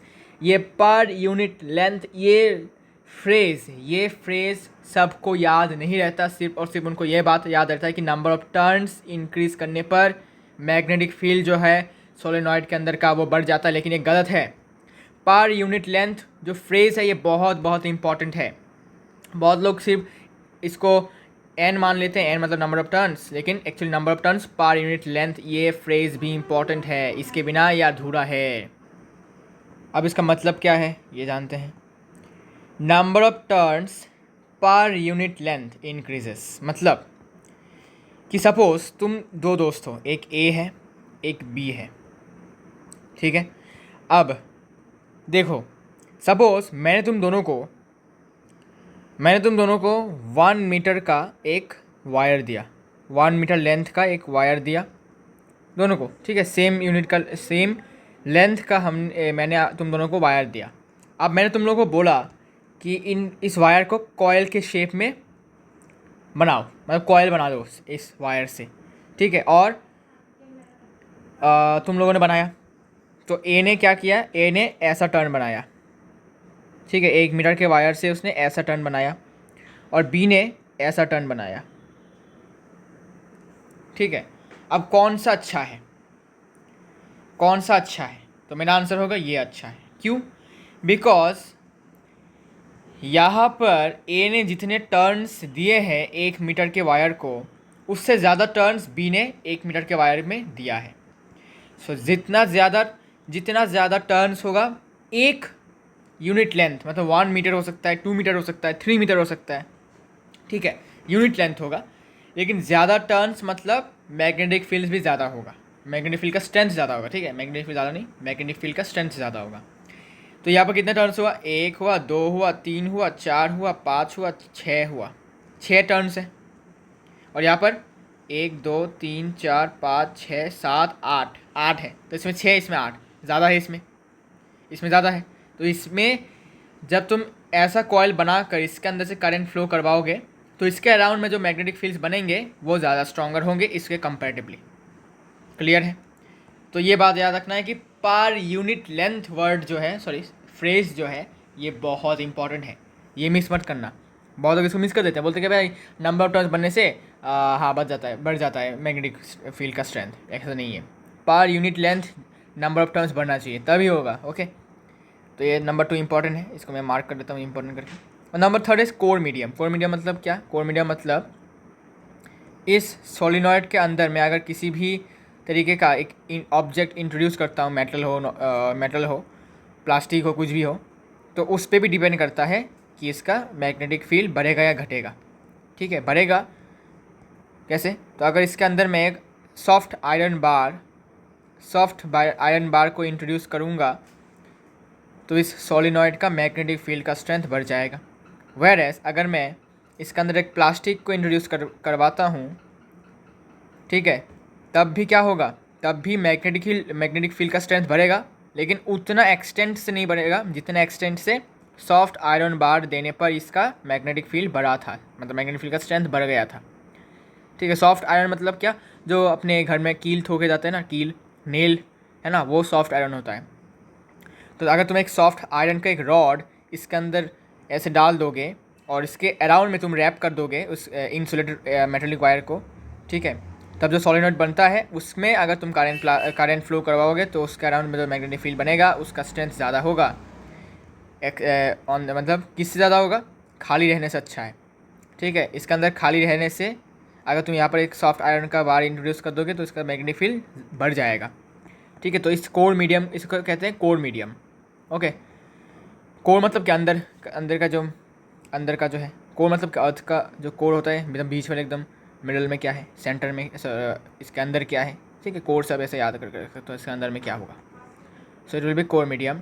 तो ये तो ऑलरेडी राइट दिया हुआ ही है, ठीक है, राइट हो चुका है ये। अब देखो गैल्वानोमीटर क्या है? तो galvanometer is an instrument that can detect the presence of A current in A circuit. किसी भी सर्किट में अगर करंट है, ठीक है, थोड़ा सा भी करंट है, तो उसको वो गैल्वानोमीटर उसको डिटेक्ट कर लेता है। ऑन द अदर हैंड अगर मैं एमीटर की बात करता हूँ, तो वो क्या करता है? वो सर्किट में करंट को मेजर करता है, डिटेक्ट नहीं करता, करंट को मेजर करता है, मापता है कि भाई कितना करंट है उसमें। और गैल्वानोमीटर देखता है कि भाई करंट है क्या नहीं है, या नहीं, और कितना है। ठीक है, अगर है तो अपना डंडा वो क्या करेगा? मूव करेगा, डिफ्लेक्ट करेगा अपना नीडल। ओके, तो गैल्वानोमीटर और एमीटर में थोड़ा सा डिफरेंस है। एक आप करंट का प्रेजेंस देखता है और दूसरा करंट का वैल्यू मतलब मैग्नीट्यूड को मेजर करता है। ओके, तो ये था गैल्वानोमीटर का डेफिनेशन। ज़रूरत है गैल्वानोमीटर इस चैप्टर में, आई गेस ज़रूरत है, हाँ, होना तो चाहिए। And then let's see what happens. तो आगे बात करते हैं कि हमने तो पढ़ लिया है कि सोलिनॉइड जो है वो एक मैग्नेट की तरह बिहेव करता है, लेकिन कैसे करता है? ठीक है, और क्या हम किसी भी करंट कैरिंग सोलिनॉइड का नॉर्थ पोल और साउथ पोल एक बार मैग्नेट के मदद से निकाल सकते हैं? मतलब बता सकते हैं कि भाई सोलिनॉइड का किस एंड, कौन सा एंड नॉर्थ पोल है और कौन सा एंड साउथ पोल है, क्या हम एक बार मैग्नेट की मदद से हम इसको डिटरमाइन कर सकते हैं? तो अब हम इसके बारे में डिस्कस करेंगे। The magnetic field produced by current carrying solenoid is similar to the magnetic field produced by bar magnet. As I said कि सोलिनॉइड बार मैग्नेट का ही एक टेम्पोररी भाई कह सकते हो। तो बार मैग्नेट में जैसे मैग्नेटिक फील्ड्स बनते हैं, जब उस हाँ, बार मैग्नेट में जैसे बनते हैं वैसे ही जब सोलिनॉइड के अंदर से करंट फ्लो करता है तो वैसा ही सिमिलर कह सकते हो बनता है मैग्नेटिक फील्ड्स। एंड सोलिनॉइड का एक एंड नॉर्थ पोल होगा, दूसरा एंड साउथ पोल की तरह बिहेव करेगा। अब कैसे पता चलेगा कि कौन सा पोल, मतलब कौन सा एंड नॉर्थ पोल है, कौन सा कौन सा एंड साउथ पोल है, कैसे पता चलेगा? इसके लिए to determine the north and south poles of a current carrying solenoid with the help of a bar magnet, suspend it by a thread। तो बार मैग्नेट को आपको सस्पेंड कर देना है, मतलब ऐसे सपोज एक बार मैग्नेट है, ठीक है, इसको आपने धागे से बांध दिया, बांध के इसको ऐसे लटका दिया, किसके सामने? सोलिनॉइड के सामने, ऐसे, ठीक है। अब क्या होगा? Now bring the north pole of a bar magnet towards one end of the solenoid. अब सोलिनॉइड ये है, सोलिनॉइड के किसी भी एक एंड की तरफ तुमको बार मैग्नेट का नॉर्थ पोल को लाना है सस्पेंड करके, ठीक है। If the solenoid attracts towards the magnet then that end of the solenoid is its south pole. अगर इस बार मैग्नेट के नॉर्थ पोल को अगर मैं इस सोलिनॉइड की तरफ लेकर गया और इस सोलिनॉइड ने इसको अट्रैक्ट कर लिया, तो ऑब्वियसली बात है क्या होगा? ये वाला एंड होगा south pole, because north south को अट्रैक्ट करता है, तो इसको साउथ पोल होना पड़ेगा, तभी तो इसको अट्रैक्ट कर पा रहा है, ये अट्रैक्ट करेगा, सिंपल सी बात है, ठीक है। और अगर बार मैग्नेट का नॉर्थ पोल को सोलिनॉइड के किसी भी एंड की तरफ लाने के बाद अगर सोलिनॉइड इसको अट्रैक्ट नहीं करता, रिपेल कर देता है, तो फिर समझ जाओ कि ये जो सोलिनॉइड का एंड है ये नॉर्थ पोल है, ठीक है। मतलब अगर सोलिनॉइड इस बार मैग्नेट से दूर हट जाता है तो समझ जाना है कि भाई ये सोलिनॉइड का कौन सा वाला एंड है? नॉर्थ पोल वाला एंड है, ठीक है। अगर अट्रैक्ट कर रहा है तो ये साउथ पोल होगा, और अगर रिपेल कर रहा है तो ये नॉर्थ पोल होगा, ठीक है। तो ऐसे इसकी मदद से आप सोलिनॉइड का जो पोल है वो आप आराम से बता सकते हैं। ओके, समझ में आया? ठीक है, वो देखो यहाँ पर लिखा भी है, if the solenoid attracts towards the magnet then that end of the solenoid is south pole, and if the solenoid moves away from the bar magnet then that end of the solenoid is the north pole, ठीक है। तो आप ऐसे इसको determine कर सकते हो कि कौन सा एंड होगा नॉर्थ पोल और कौन सा एंड होगा साउथ पोल, ठीक है। डन है, आगे बढ़ते हैं। What is an electromagnet and draw a circuit diagram to show how a soft iron piece can be transformed into a electromagnet। तो इलेक्ट्रोमैग्नेट इज़ नथिंग बट क्या होगा? जब भी हम एक सॉफ्ट आयरन के बार को एक सोलिनॉइड के अंदर, मतलब कोर मीडियम में, ठीक है, मैंने बोला था आपको कि सोलिनॉइड का जो सोलिनॉइड के अराउंड जो मैग्नेटिक फील्ड बनता है उसका स्ट्रेंथ किस पे डिपेंड करता है? पहला तो अमाउंट ऑफ करंट पर, नंबर 2 है number of turns per unit length पर, और तीसरा क्या था? Core medium. अगर हम सॉलिनॉइड के अंदर सॉफ्ट आयरन बार को इंट्रोड्यूस करवाएंगे या फिर रख देंगे, प्लेस करेंगे, तो जो इलेक्ट्रिक फील्ड जो मैग्नेटिक फील्ड बनेगा उसके अराउंड वो बहुत स्ट्रांग हो जाएगा, ठीक है। अब जब भी ऐसा होता है तब वो मैग्नेट, ठीक है, जो सॉलिनॉइड है वो मैग्नेट की तरफ एक्ट करने लगता है जब भी करंट पास होगा उसके अंदर से, ठीक है। और उस मैग्नेट को हम कहते हैं इलेक्ट्रोमैग्नेट, ठीक है। मतलब सोलिनॉइड अभी पूरा क्या है? सॉफ्ट आयरन बार की इंट्रोडक्शन की वजह से पूरा मैग्नेट बन जाता है जब भी इसके अंदर से करंट फ्लो करता है, और जब तक करंट फ्लो करता रहता है, ठीक है, वो मैग्नेट की तरह अपना प्रॉपर्टीज़ दिखाने लगता है, और ऐसे मैग्नेट को हम कहते हैं इलेक्ट्रोमैग्नेट। इलेक्ट्रोमैग्नेट क्यों? बिकॉज इसका जो पावर है, मतलब इसके जो मैग्नेटिक फील्ड का स्ट्रेंथ है वो हम कंट्रोल कर सकते हैं। कैसे? करंट का अमाउंट बढ़ाकर या फिर नंबर ऑफ टर्न्स को पर यूनिट लेंथ को बढ़ाकर हम इस वाले मैग्नेट का मैग्नेटिक फील्ड का स्ट्रेंथ को हम कंट्रोल कर सकते हैं। हम मतलब सिंपल सी बात है, हम इस वाले मैग्नेट के पावर को घटा सकते हैं या फिर बढ़ा सकते हैं।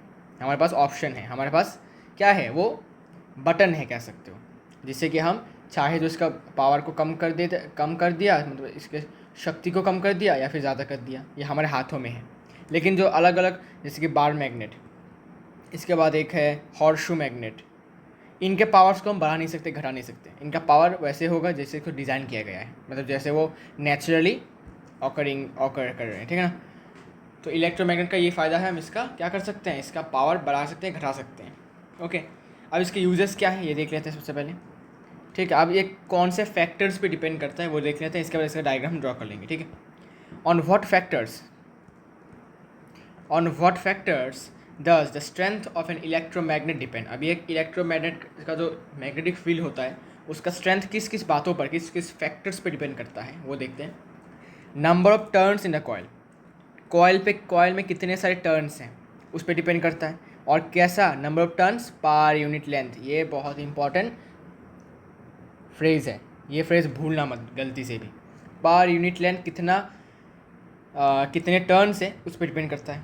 अगर पर यूनिट लेंथ, अगर 1 मीटर लेंथ पे अगर 8 टर्न्स हुए और दूसरी तरफ वही 1 मीटर लेंथ में अगर 12 टर्न्स हुए, तो 12 टर्न्स जब होगा तब मैग्नेटिक फील्ड जो बनेगा, और जो 8 टर्न्स होने के बाद जो मैग्नेटिक फील्ड बनेगा उसमें बहुत डिफरेंस होगा। तो 12 टर्न वाले में ज़्यादा स्ट्रेंथ होगा किसका, मैग्नेटिक फील्ड का।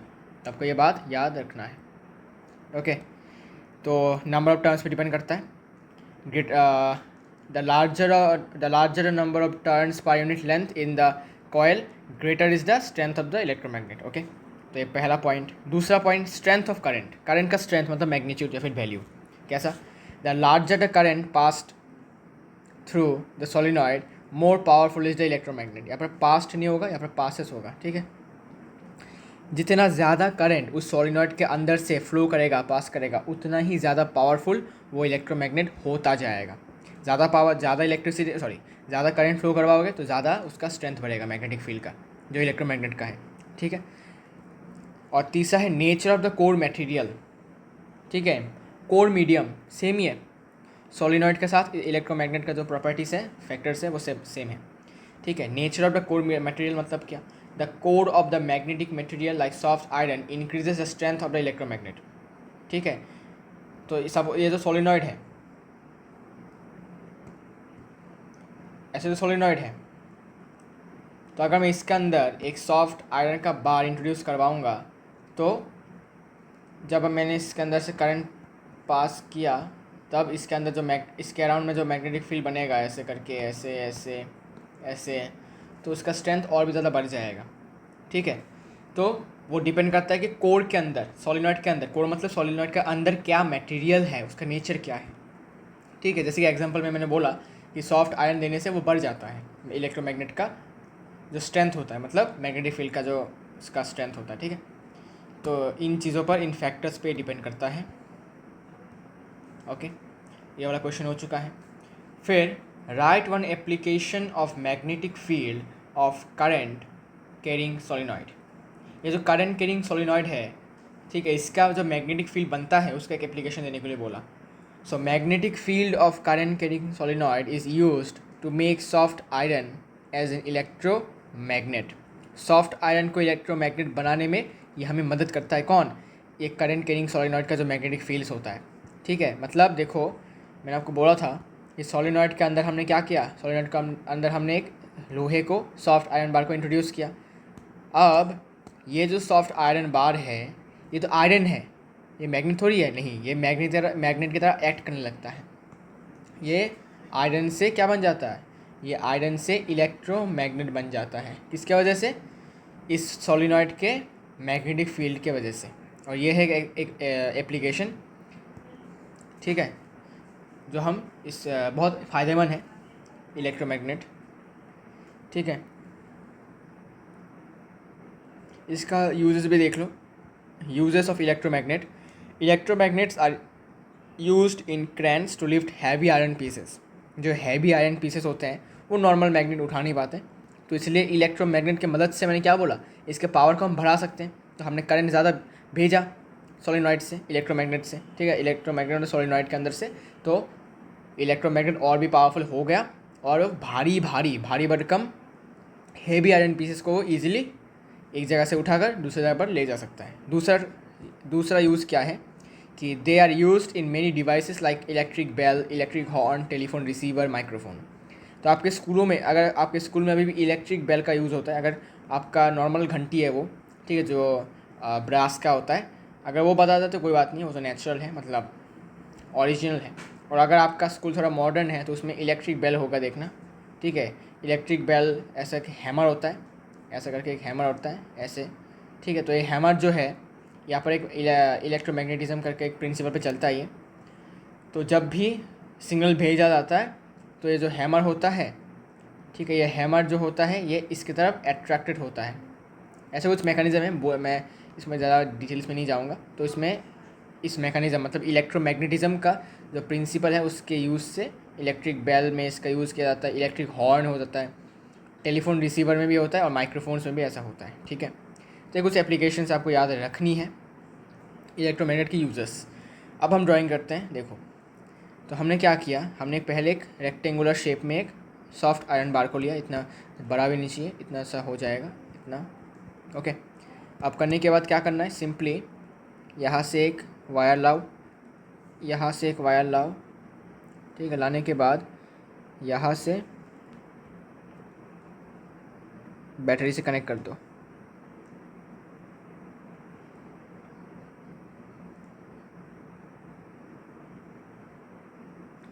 ठीक है, बैटरी से कनेक्ट कर दो। ये स्विच है अपना, ठीक है। तुम ऐसा भी स्विच बना सकते हो या फिर वैसा बना सकते हो जो मैं बनाता आया हूँ, ऐसा करके, ठीक है। ये प्लग की होता है, ठीक है, ऐसा भी बना सकते हो, तुम्हारी मर्ज़ी। तो ये पॉजिटिव तरह है, ये नेगेटिव तरह है, नेगेटिव टर्मिनल। करंट कैसे फ्लो करेगा, यहाँ से फ्लो करेगा, घूमेगा, घूम के वापस यहाँ से आ जाएगा। अब देखो इसको आपको ड्राइंग कैसे करना है। सिंपली आपको ऐसे ड्रॉ करना है, ठीक है। सिंपली आपको ऐसे करके, ऐसे, फिर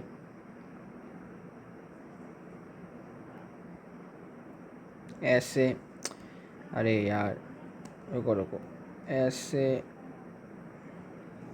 फिर ऐसे, फिर ऐसे, फिर ऐसे,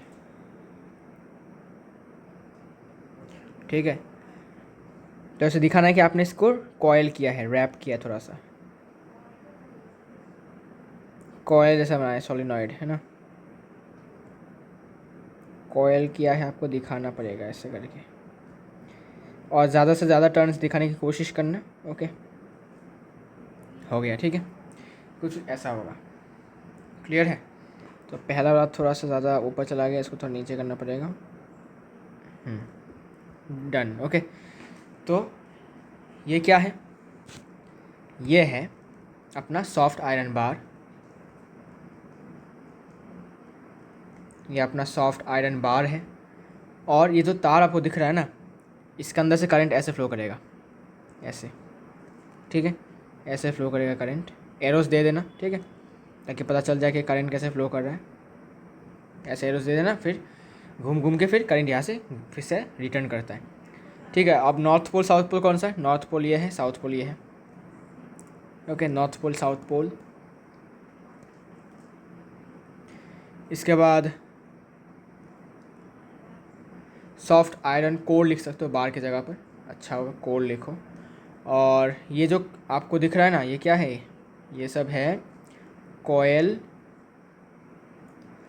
coil of insulated copper wire, ठीक है, इंसुलेटेड कॉपर वायर का कॉयल है। कोई भी मेटल हो सकता है, ठीक है, कॉपर हो सकता है, एल्युमिनियम हो सकता है, आयरन हो सकता है, ठीक है। तो ज़्यादा लोग प्रीफर करते हैं कॉपर को, बिकॉज कॉपर मतलब सिल्वर के बाद बहुत अच्छा कंडक्टर है इलेक्ट्रिसिटी का, इसलिए कॉपर का वायर ही ज़्यादा यूज़ होता है। सिल्वर तो बहुत एक्सपेंसिव होता है, इसलिए इसका यूज़ होता नहीं है। तो कॉपर भी एक अच्छा है, बिकॉज इसका रेजिस्टिविटी कम है, ओके, इसलिए। तो एक कॉयल है ऑफ इंसुलेटेड कॉपर वायर। हो गया। तो ये था इलेक्ट्रोमैग्नेट का एक सर्किट डायग्राम कैसा होगा। ठीक है। तो हमने बस एक सॉफ्ट आयरन बार को सोलेनॉइड के कोर के अंदर डाला और इसके फिर इंसुलेटेड कॉपर वायर को उसके क्या अराउंड लपेटने के बाद करंट पास करने के बाद ये एक मैग्नेट की तरह काम करेगा, और जितना ज़्यादा करंट बढ़ाएंगे उतना ज़्यादा स्ट्रांग होता जाएगा इसका मैग्नेटिक फील्ड, मतलब उतना ज़्यादा स्ट्रांग इलेक्ट्रोमैग्नेट होता जाएगा। ठीक है, क्लियर है। आगे बढ़ते हैं। देखो अब ये सबसे इम्पॉर्टेंट चीज़ है भाई, ये सबसे इम्पॉर्टेंट चीज़ है इस चैप्टर का। ठीक है, इसको एक्टिविटी के बिना हम करने वाले हैं, बिकॉज प्रैक्टिकल करने का मेरे पास सामान नहीं है। ठीक है, अगर होता तो मैं ट्राई करता, लेकिन आपको क्या करना है, आपको यूट्यूब में जाकर सर्च करना है कि एक करंट कैरिंग कंडक्टर जब हम इसको परपेंडिकुलर प्लेस करते हैं मैग्नेटिक फील्ड से परपेंडिकुलर डायरेक्शन में प्लेस करते हैं, तब एक फोर्स एक्सपीरियंस करता है। उस एक्टिविटी को आपको देख लेना है। ठीक है, शॉर्ट्स में भी है, लॉन्ग वीडियोस में भी है, अच्छे से एक्सप्लेन किया हुआ है, तो आप देख लेना। बिकॉज भाई प्रैक्टिकल करने का जो मतलब सामान है मेरे पास तो अभी है नहीं, तो इसलिए मैं यू कैन से आई एम नाउ, मैं थोड़ा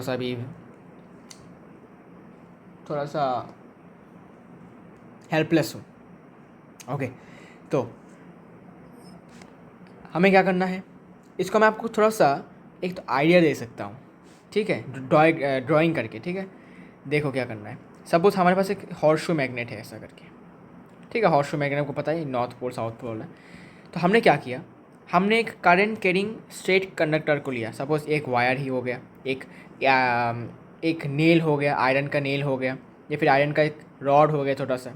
ठीक है, और हमने इसको कैसे प्लेस किया, एकदम perpendicular to the magnetic field, इस मैग्नेटिक फील्ड के परपेंडिकुलर, मतलब ऐसे डायरेक्शन में। ठीक है, अब ये 2D है, इसको समझ में आएगा नहीं, तो हम इसको ऐसे ड्रॉ करेंगे। एक्चुअली में ऐसा है। ठीक है, ये ऐसा है, देखो सपोज ये हॉर्सशू मैग्नेट है, तो हमने इसको ऐसे प्लेस किया। ठीक है, ये अपना हॉर्सशू मैग्नेट है। ठीक है, थोड़ा सा मैं उसको और 3D आपको समझाने की कोशिश कर रहा हूँ। ये हॉर्सशू मैग्नेट है और हमने इसको ऐसे प्लेस किया। इसको आपको इसने आपको मतलब इसको आपको सपोर्ट देने के लिए यहाँ पर बांध सकते हो। ठीक है, क्लैम्प स्टैंड से सपोर्ट देकर ऐसे बांध सकते हो। ठीक है, तुम्हारी मर्ज़ी, तुम कैसे भी कर सकते हो। फिर करंट पास करना है। ठीक है, तब क्या होगा कि ये जो कंडक्टर है एक फोर्स एक्सपीरियंस करेगा। ओके, तो इसका डायग्राम है बुक में, तो आई गेस है क्या, आई एम नॉट श्योर, लेकिन अगर है तो पढ़ लो। हाँ है, एनसीईआरटी में है, तो उसको अब देख लेना। ठीक है, इसको होता करना कैसे, देखो कैसे करना है, इसमें देखो लिखा है, we place a strong horseshoe magnet in a vertical plane so that the magnetic field created between its pole is acting in a vertically upward direction. Now we suspend an aluminium rod AB horizontally on a stand. Aluminium का rod लिया है. The ends of the rods are connected by an insulated copper wire with a battery and a key in series. When a key is pressed, we observe that the aluminium rod deflects. The deflection of the rod in the above activity suggests that a force is exerted on the current carrying conductor when placed in a magnetic field. ठीक है, तो हुआ क्या कि आपको horseshoe magnet को ऐसे रखना है वर्टिकली। ये सपोज ग्राउंड है, इसको आपको एकदम वर्टिकली सपोर्ट की मदद से ऐसे रखना है। रखने के बाद ठीक है, क्या करना है, कंडक्टर को इसके बीच में रखना है ऐसे। ठीक है, आप इसको भाई मैं हाथ जोड़ के विनती करता हूँ कि मैं अपनी बातों से समझा नहीं पाऊँगा, इसलिए बेटर होगा कि आप यहाँ पर समझ के जाओ और प्रैक्टिकल को आप देखो यूट्यूब पे जाके, एकदम क्लियरली समझ में आ जाएगा। ऐसे बातों से बोलूँगा तो आपको कुछ दिमाग में घुसेगा भी नहीं, उल्टा आप उस पर गुस्सा करोगे कि भाई क्यों कुछ समझ में आ नहीं रहा।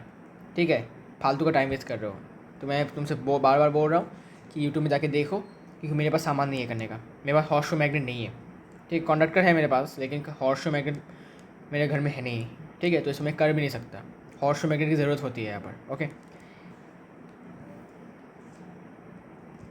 अब ये डिफ्लेक्शन है, मतलब जो अपना कंडक्टर है, कंडक्टर एक एक्सपीरियंस करता है एक फोर्स को, मतलब धक्का देने वाला फोर्स। ठीक है, अब ये दो तरीके की फोर्स होता है, एक है रिपल्शन वाला फोर्स, एक है एट्रैक्शन वाला। तो एक होता क्या है कि कंडक्टर को जब इसको कनेक्ट किया जाता है बैटरी से, तब होता क्या है, जब उस बैटरी से कनेक्ट किया मैंने इसको ऐसे बैटरी से कनेक्ट किया, हो गया।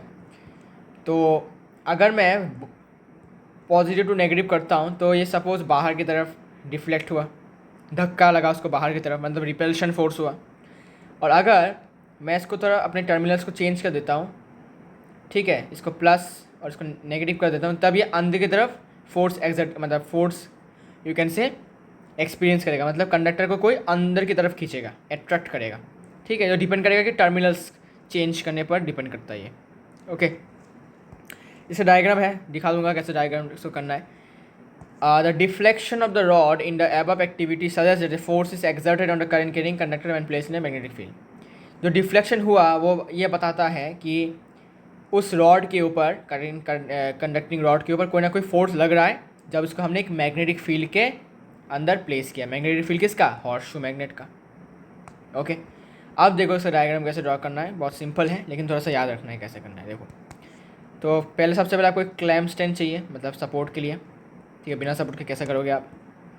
तो सपोर्ट तो ज़रूरत है, तो सपोर्ट आपको चाहिए, बढ़िया सा सपोर्ट। देखो,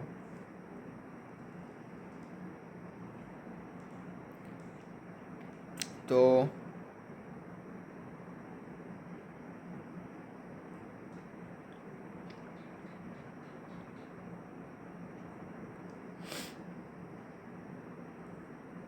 ऐसे करके एक सपोर्ट लीजिए।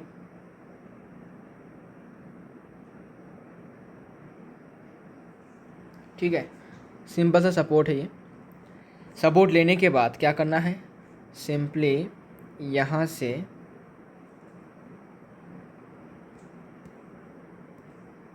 रुको,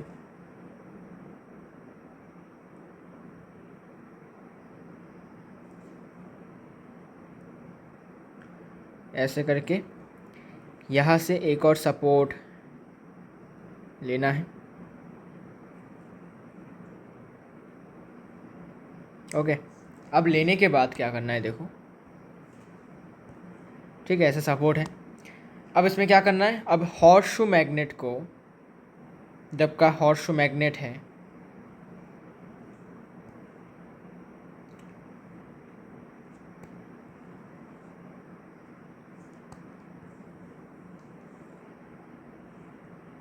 ठीक है, हॉर्सशू मैग्नेट सपोज थोड़ा और ज़्यादा, हाँ,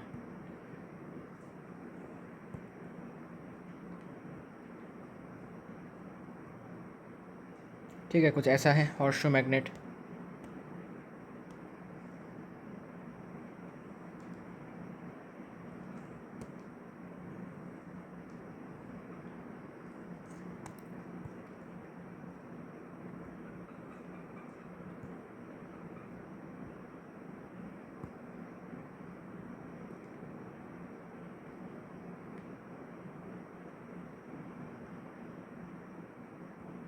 ठीक है, सपोज ये हमारा हॉर्सशू मैग्नेट है, ठीक है, जुगाड़ू सा।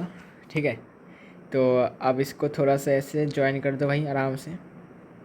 ओके, तो ये थोड़ा जुगाड़ू सा हॉर्सशू मैग्नेट है अपना। ओके, असली वाला तो नहीं है, तो थोड़ा सा डायग्राम से समझ जाओ अभी के लिए, फिर यूट्यूब में जाके वीडियो देख लेना आराम से, फिर यहाँ से थोड़ा सा डिज़ाइन विज़ाइन कर दो। ठीक है, अगर आप आर्टिस्ट हो। अगर आप आर्टिस्ट नहीं हो तो कोई बात नहीं, थोड़ा सा सुंदर लगने के लिए थोड़ा सा कुछ डिज़ाइन विज़ाइन कर दो।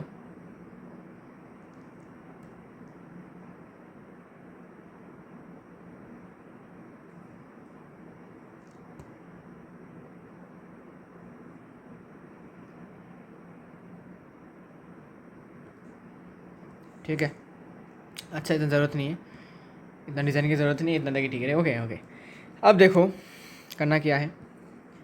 इसको आपने ऐसे रखा और फिर एक कंडक्टर को लिया लाइक दिस।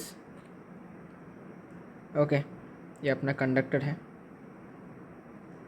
एल्यूमिनियम का रॉड है ये। ओके, लिया आपने। अच्छा, थोड़ा सा वेट करो, ये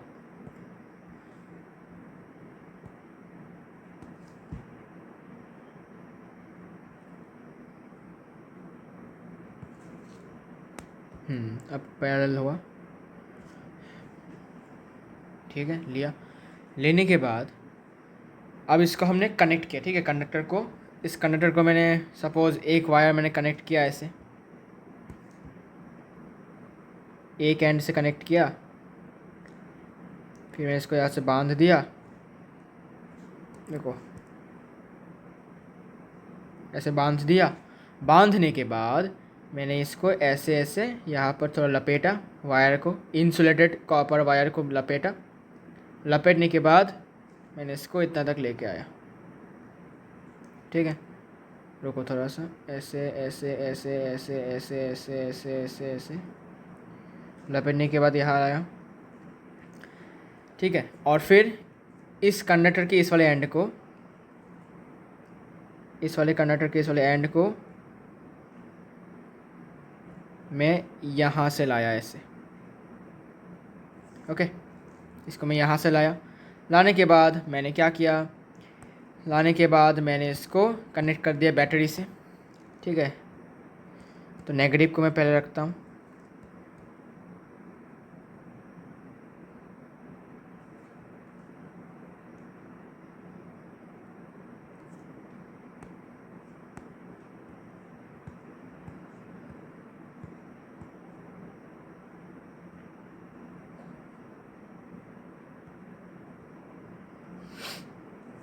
ये हुआ।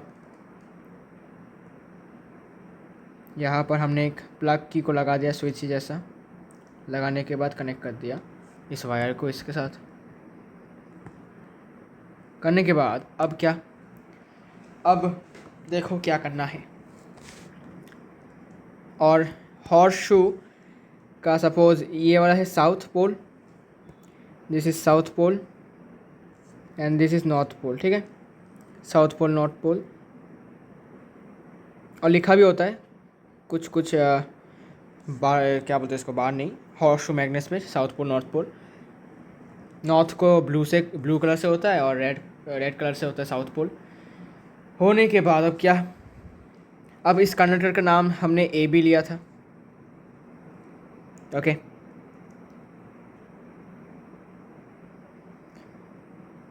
तो अब देखो ये नेगेटिव ये पॉजिटिव। अब करंट कहाँ से फ्लो करेगा, करंट फ्लो करेगा यहाँ से ऐसे ऐसे ऐसे, फिर यहाँ से ऐसे आएगा। ठीक है, आने के बाद कंडक्टर के यहाँ से आएगा, करंट फ्लो करेगा। आने के बाद ऐसे आएगा, ऐसे आएगा, ऐसे ऐसे वायर से आके फिर बैटरी के अंदर फिर से घुस जाएगा। ओके, ठीक है। नाउ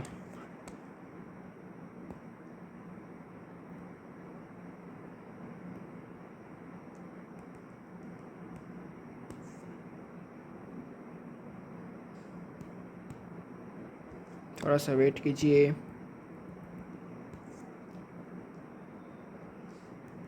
अच्छा, ज़रूरत नहीं है, इसमें कर देता हूँ।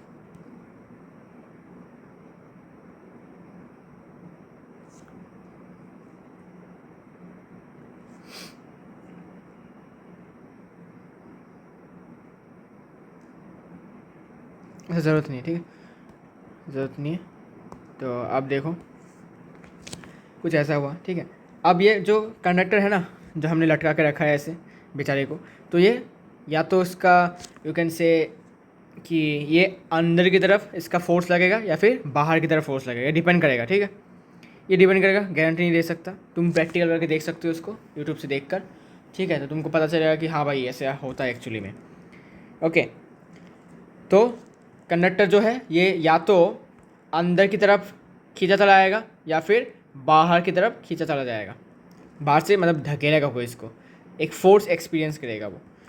ठीक है, वो मूव करने लगेगा, फोर्स एक्सपीरियंस करके वो मूव करने लगेगा। ठीक है, अब इसको मैं भाई फिर से बता रहा हूँ भाई, प्लीज़ जाके यूट्यूब पे देखो तो क्लियर हो जाएगा।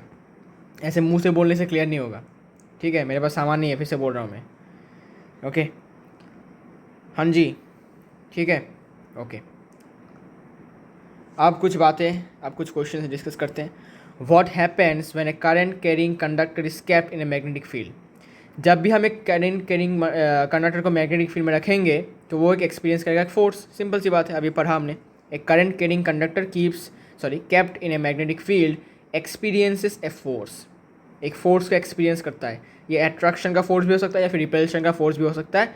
तो सपोज़ मैंने इसको लगाया तो ये अंदर की तरफ अट्रैक्ट हो रहा है ये कंडक्टर, और जब मैंने पोलरिटी चेंज किया, पोलरिटी मतलब क्या, इसको प्लस किया इसको माइनस किया, ये वाला पॉजिटिव टर्मिनल किया, ये वाला नेगेटिव टर्मिनल किया, मतलब टर्मिनल्स को चेंज किया बैटरी का, तब ये सपोज बाहर की तरफ धक्का खा रहा है, मतलब बाहर की तरफ वो रिपेल हो रहा है, ठीक है, मतलब एक फोर्स एक्सपीरियंस कर रहा है, ठीक है।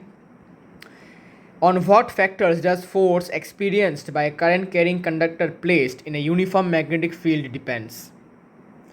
अब ये किस किन बातों पर ये जो फोर्स है डिपेंड करता है, ठीक है। The force on current carrying conductor placed in a uniform magnetic field depends on the following. अच्छा, यहाँ पर यूनिफॉर्म मैग्नेटिक फील्ड है, यूनिफॉर्म मैग्नेटिक फील्ड है, ओके, ये बात याद रखना। तो पहला बात है the strength of the current, ये हमेशा एक कॉमन ही है।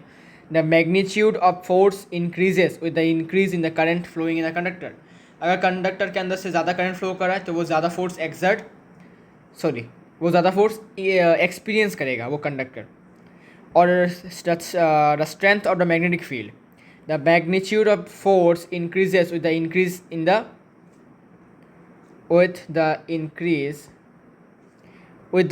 In the magnetic field. अगर मैग्नेटिक फील्ड के स्ट्रेंथ में इंक्रीज आता है तब जो फोर्स लग रहा है उस कंडक्टर के ऊपर वो भी बढ़ जाएगा। तो मैग्नेटिक फील्ड के स्ट्रेंथ पे डिपेंड करता है। तीसरा क्या है, the length of the conductor, ठीक है। अगर कंडक्टर और भी लंबा हुआ, उसका लेंथ अगर और भी ज़्यादा हुआ, तब उसमें ज़्यादा फोर्स उसको झेलना पड़ेगा, उसको ज़्यादा फोर्स एक्सपीरियंस करना पड़ेगा। The magnitude of force also increases with the increase in the length of the conductor. Conductor जितना लंबा होगा उतना ज़्यादा फोर्स उसको झेलना पड़ेगा उस मैग्नेटिक फील्ड के अंदर। Number 4, angle between the magnetic field and current और मैग्नेटिक फील्ड के बीच में जो एंगल है उस पर भी डिपेंड करता है। The magnitude of force depends on the angle between the current and the magnetic field and the force is maximum when the angle is 90 degree. जब एंगल मैग्नेटिक फील्ड और करंट के बीच में जब एंगल 90 डिग्री होता है तब क्या होता है, तब सबसे ज़्यादा फोर्स एक्सपीरियंस करने को मिलता है किसको, कंडक्टर को, ठीक है, क्लियर है। तो सपोज करंट फ्लो कर रहा है ऐसे, ये करंट का पाथ है और मैग्नेटिक फील्ड है इस तरफ, ठीक है। अगर 90 डिग्री बनता है तो सबसे ज़्यादा फोर्स एक्सपीरियंस करेगा कौन, ये कंडक्टर, सपोज ये कंडक्टर है, ठीक है, ओके। इसको समझने के लिए हमारे पास फ्लेमिंग्स लेफ्ट हैंड रूल है जो हम नेक्स्ट वीडियो में पढ़ेंगे, ओके। यहाँ पर इतना तक अपने दिमाग में फिट करके रखो, आज ही सब पढ़ लोगे तो कैसा होगा, है ना। तो ये चैप्टर थोड़ा सा स्लो पढ़ो, बिकॉज ज़्यादा बड़ा चैप्टर नहीं है, लेकिन समझने की बातें ज़्यादा है, डायग्राम्स बहुत ज़्यादा है, तो इसको थोड़ा सा अच्छे से दिमाग में बैठा कर अच्छे से समझो, रट्टा मत मारो, ठीक है। तो मैग्नेटिक फील्ड और करंट के एंगल के ऊपर भी डिपेंड करता है, और 90 डिग्री जब होता है तो सबसे ज़्यादा फोर्स एक्सपीरियंस करना पड़ेगा किसको, उस डंडे को, मतलब करंट कैरिंग कंडक्टर को, ठीक है। तो हो गया भाई ये वाला question discuss, important question discuss हो चुके हैं।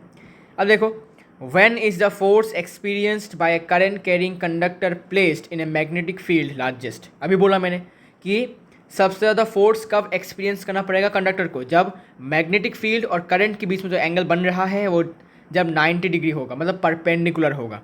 सो when current carrying conductor is placed perpendicular to the magnetic field, तो बोला गया है कि यूनिफॉर्म मैग्नेटिक फील्ड है, तो सपोज इस डायरेक्शन में मैग्नेटिक फील्ड है और तुमने कंडक्टर को ऐसा रख दिया, 90 डिग्री बना रहा है, ठीक है, 90 डिग्री बना रहा है और करंट इस तरफ फ्लो कर रहा है और इस तरफ मैग्नेटिक फील्ड है, तब जाके सबसे ज़्यादा फोर्स एक्सपीरियंस होगा किसको, एक्सपीरियंस करना पड़ेगा हमारे भाई साहब कंडक्टर को, ठीक है।